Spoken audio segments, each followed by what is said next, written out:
We were both excited and honored to be part of this historic moment in Libya's history. We've had a deep and emotional connection with the country and its people from our 2 previous trips there, our numerous friendships, and our involvement with and support of the Libyan people during the 2011 Libyan Revolution.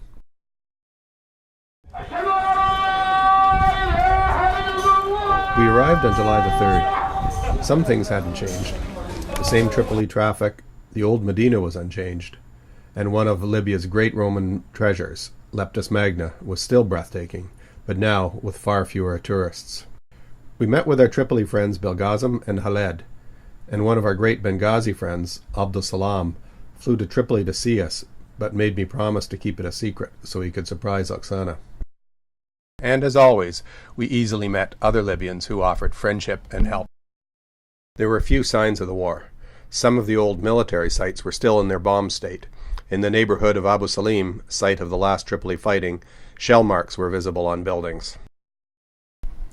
But what had clearly changed was the sense of joy and hope in almost all Libyans we met, and the spirit of freedom in the air.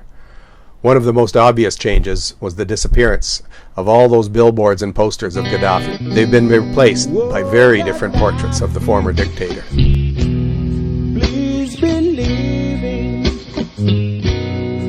We visited Bab al-Azizia, Gaddafi's fearsome compound. It lies in ruins now, a result of attacks both by NATO and by the people who claimed loved him.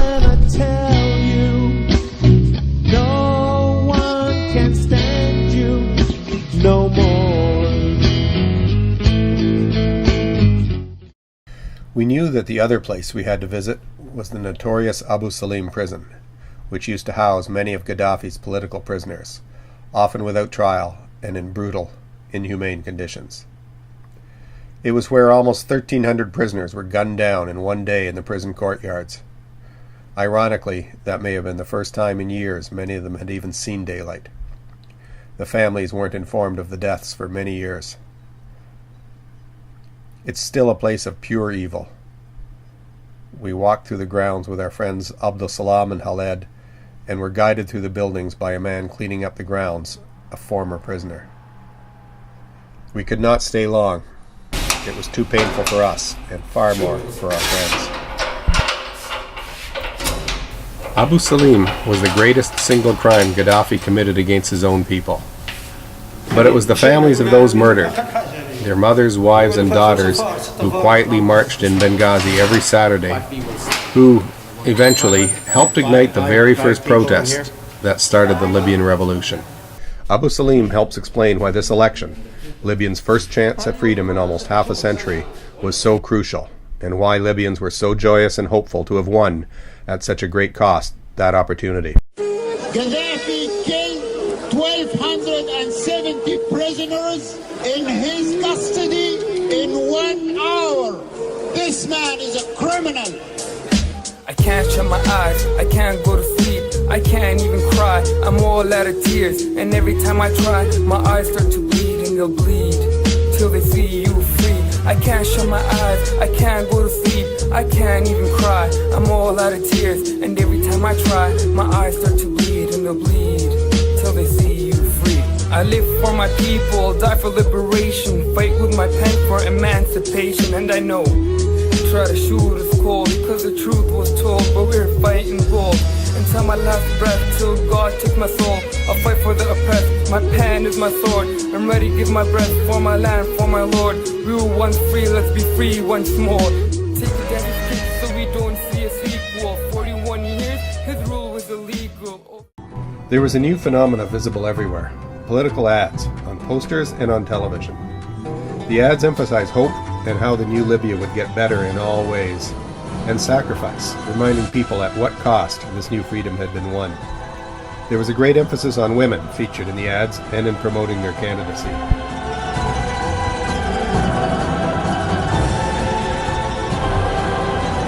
شاركي في الانتخابات لأنك أساس التغيير. ليبيا تنتخب 7/7/2012. In the days leading up to the election, we met with members of the government and election officials.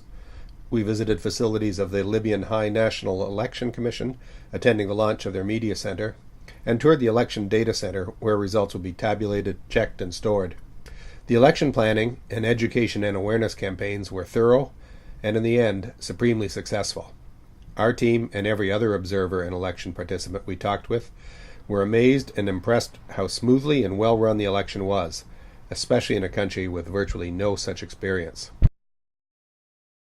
Good morning from Libya. My name is Jim Kirajanis. I'm the member of Parliament for Scarborough Agincourt.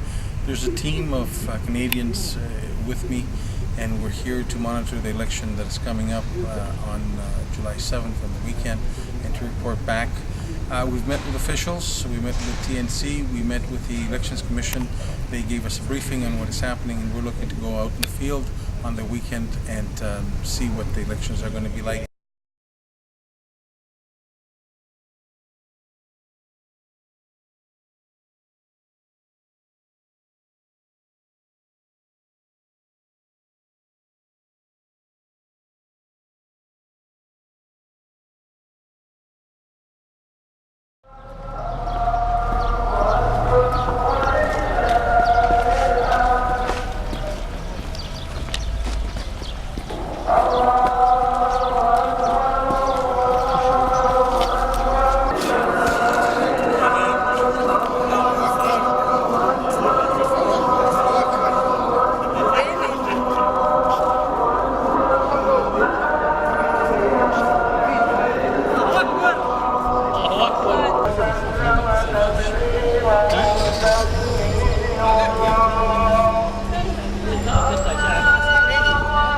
You're welcome. Thank you. Nice to see you here.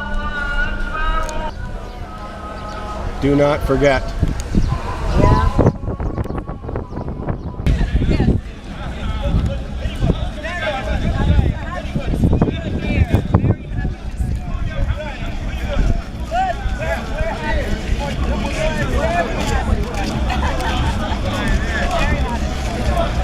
وطيارين.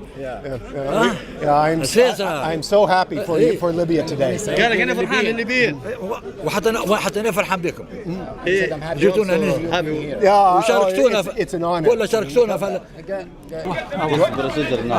It's good. Good, huh? Oh, very good. Very good. And look at the people. All people come. They are happy, very happy, because it's first time. This is the happiest day I've ever seen people anywhere. We hope to change to the best. You will. Yeah, I know. Libya Rua. Thank you. But we have never come across such determined and joyous people in our lives as we saw that day.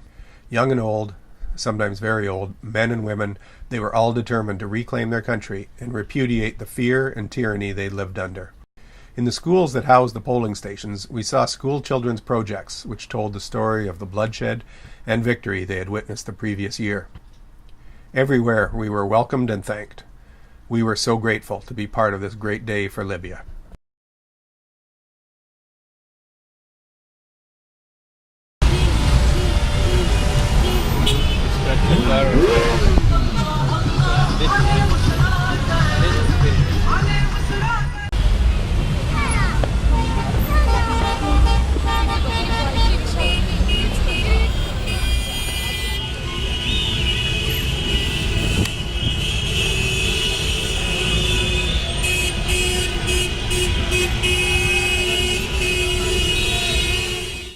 That night, I joined the thousands of Libyans on the streets and squares of Tripoli, celebrating freedom.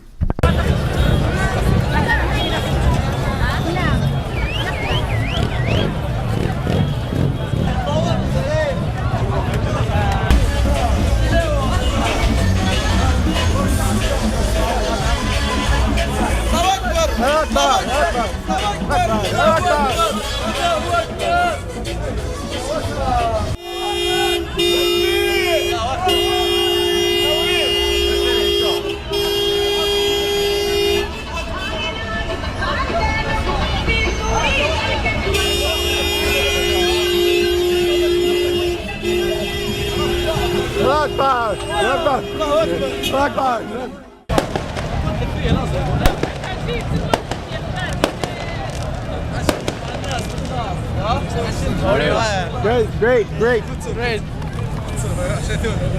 People, Libya is great. Libya is great. It's great. There we go.